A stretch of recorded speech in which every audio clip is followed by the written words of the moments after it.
Krista from Kettle Farms, and we're about to make a paleo apple crisp. Let's get started. All right, so the first thing I'm going to do is we're going to get 3 apples, and we are going to core. You could peel, honestly, I like apple peels. We're going through a thunderstorm right now, so if my electricity goes out, it looks like it's trying to, that would be why. So basically, you're gonna, for each individual apple crisp, you're going to peel and core 3 apples. So we're gonna go through that process now.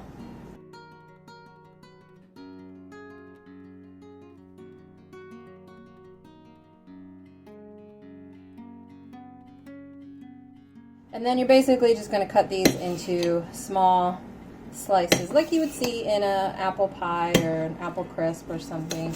But they don't have to be any particular size. They could be large, they could be small. They're going to shrink a little bit anyway while they're cooking. So someone does ask, and I didn't think to mention, you can use any apples for this. I know some people like to use Pink Lady because it's got that little bit of sourness to it.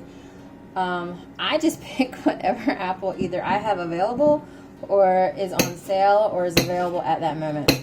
Alright, so now my apples are all cut up and we are going to put together the spice mixture real quick. So the next thing we do once we have our apples cut is I'm going to take 2 of the teaspoons of cinnamon. This isn't all 3 because we're going to use the other one for the crispy topping.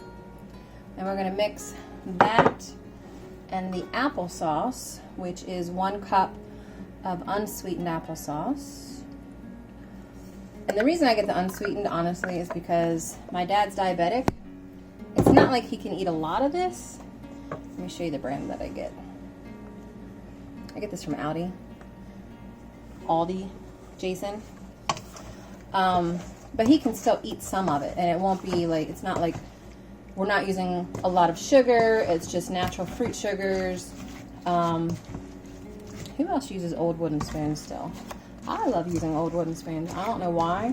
It's probably really gross, but some of these I've had in the family so long, I feel like that maybe they're weathered enough. I don't know. So I'm mixing the apples in the cinnamon and the apple butter just to get them coated. And I'm gonna set this aside for right now. Smells so good already.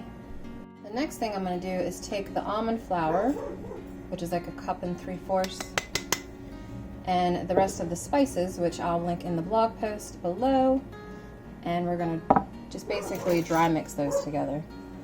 I was going to try to use a mixer for this, but right, so remember how our electricity was flickering? Well, we have a electrical fire down the road in the woods. And I just left to go take a quick video of it because I run a local news source here in Gettysburg. But back to this. I have the oven preheating at 350. I've combined the rest of the cinnamon, nutmeg, and salt with the almond flour. This is going to be our crumble on top. What I have to do now is combine the wet ingredients, which is going to consist of, I'm going to do 2 tablespoons of honey and 3 tablespoons of vanilla extract into the 1/3 cup of coconut oil, and that'll be my wet ingredients. And what'll happen then is I will mix those in with the dry ingredients. So I want 3 of the vanilla. This is homemade vanilla that I made myself and just reused an old vanilla bottle. And then 2 tablespoons of honey. I think I'm gonna, nah, I better measure it because my eyes may be deceiving. So there's 1. I'll make this one a little bigger since there's still some in the bottom there. And these are our wet ingredients. I'm actually going to stir these up a little bit. This is what's going to make the dry ingredients kind of crumbly. Now if it doesn't mix well, my coconut oil is still a little warm. Just stick it in the microwave. That's how I melt my coconut oil anyway. So we are going to put this in our dry ingredients and mix it up into a crumble.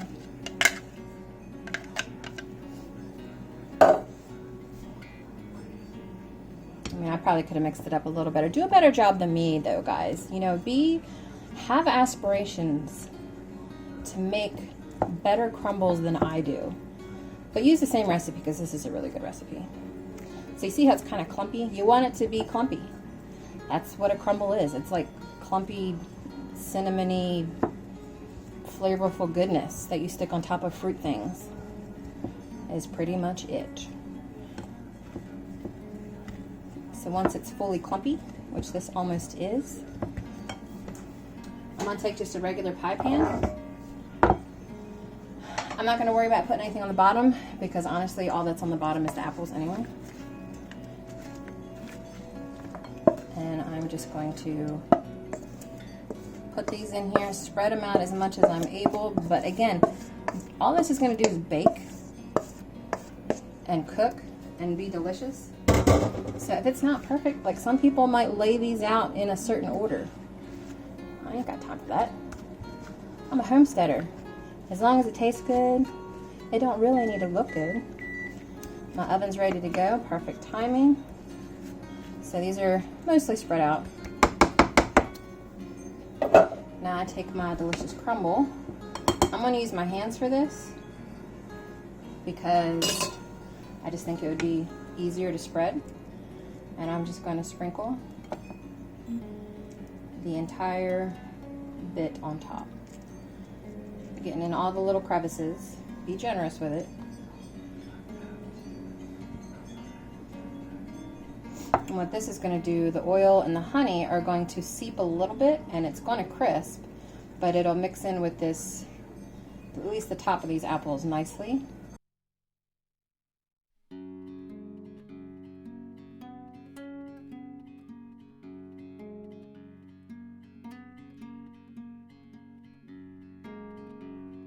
So there is all of our crispy goodness. And we're going to stick this in the oven at 350 for an amount of time that I can't remember, but I will have in the blog post.